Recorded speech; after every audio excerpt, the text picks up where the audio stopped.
beyou 365-day challenge, day 71 already. Sharon Horne-Ellstrom here, and our topic today is word or words. Now, I've got my you cup today. No one is you, and that is your superpower. And we're going to talk a little bit about you and how you define yourself, or any other word that you use. It's actually our point of personal power if we allow it to be. Now, words have the ability to do a lot of things, right?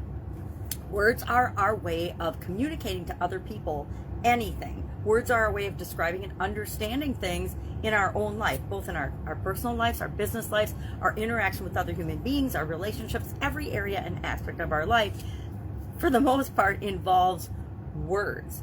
Now, the most powerful thing about words to me is I get to decide what everything means. I get to decide what every word means. Each word carries with it energy and a life of its own, but I get to decide what that life is. So as I'm thinking about words, they have energy and power. They have the power to help, heal, honor, hinder, hurt, harm, humiliate, and to humble us, as well as, I'm sure, a whole lot of other words that start with H that I'm not thinking of this morning.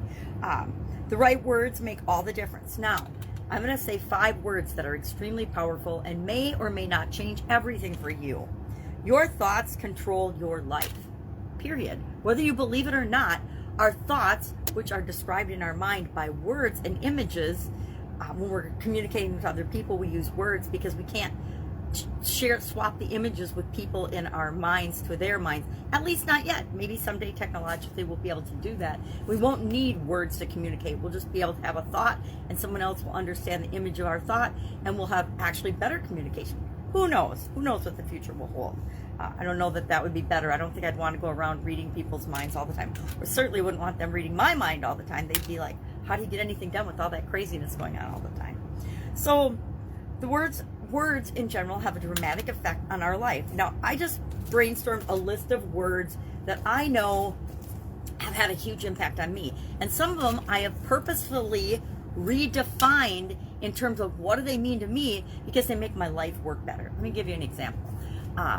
When I first started losing my vision, I was living out in the country, really far out in the country, and I got to the point where I no longer felt safe driving. I self-decided, okay, I can't see well enough to drive. I need to stop doing this. But I lived out in the country, and so it started to get kind of lonely. My kids had moved out. My daughter was married and out in Colorado with her husband.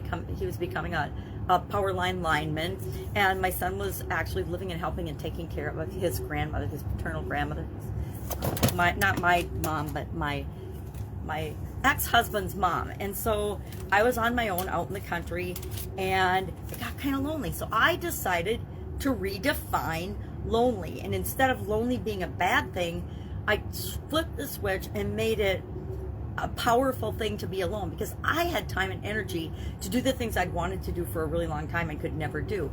Projects around the house, projects, arts and crafty type projects I wanted to do, baking and creating type projects, organization and writing projects and learning projects, things like that.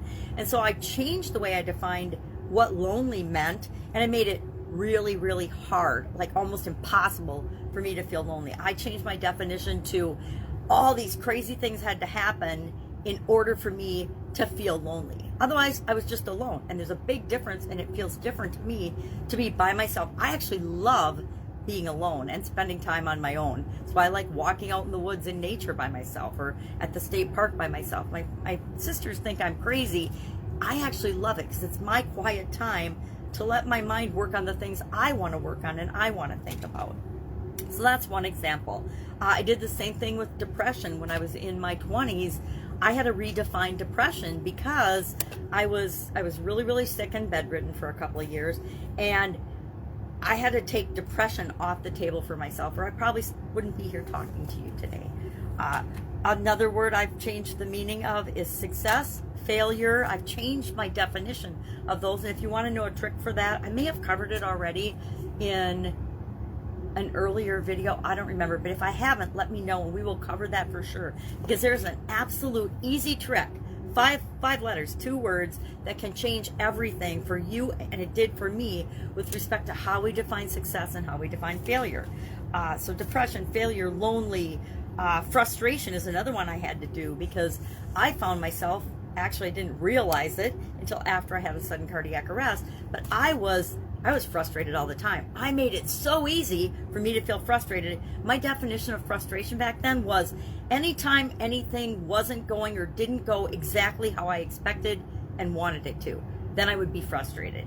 Whoa, really bad definition of frustration. I was frustrated and stressed out all the time. So I changed my definition of frustration, and it made it really, really hard for me to feel frustrated and stressed out. It made it really hard for me to feel stressed out. It made it really hard for me to feel impatient.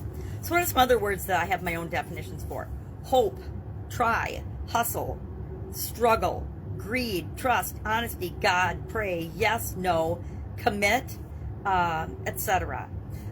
So our action item today is just to think of one word and share that word and then your definition of it. Maybe if you want your definition right now, or your definition of what it was in the past and what it is now, or your definition of what it is now and that you may decide to change it or create a new definition. And if you're awesome, share your new definition with us, because every time we do this, every time we share this, it gives us an opportunity to help another person who might be struggling with the same word. It might be love. Love might be your word that you need to change the definition of it. Maybe you've got a definition for love that makes it almost impossible for you to feel love. Maybe worthiness, unworthiness, all of the above. Any word you can think of. I don't even know how many words in the English language, but there's a lot. So think of what you want it to mean to you. Today, our idiom for Supersize Your Business, which is a group of business people that I work with, is mind your P's and Q's. And for me, for the origination of the idiom, it comes from pints and quarts, and it is sometimes applied to school children. You know, make sure you're careful and meticulous and pay attention to the direction your P's and Q's and B's and D's and things go, because it's easy to get them mixed up when you're just a child learning how to write. And if you're dyslexic, it's even worse. I say that because my son and my daughter wasn't so dyslexic, but my son definitely was dyslexic, and it took a lot of work with different things to understand how he saw things. So, mind your P's and Q's to me is mind your people and your quality, because quality is how we do everything. People are our most important resource. So if I take care of those when I'm running my business, I know that my business will go in the direction I want it to do. It will be more successful.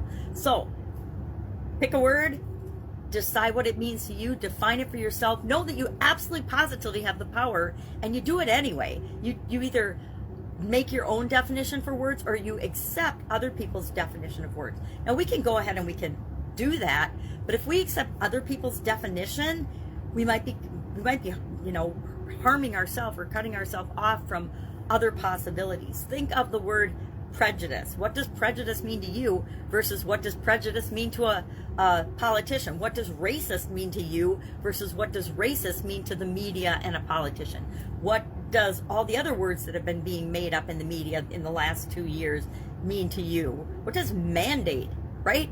Mandate, boy, that's a big word that probably the vast majority of us, me included, never even thought of until 2020. So that's it. Have an awesome day. Share your word. I think this is a really powerful, easy exercise. You can do it as you go about the rest of your day. And have an absolutely amazing day. I'll be with you tomorrow. Another focus on our mental well-being. Have a great day. Bye.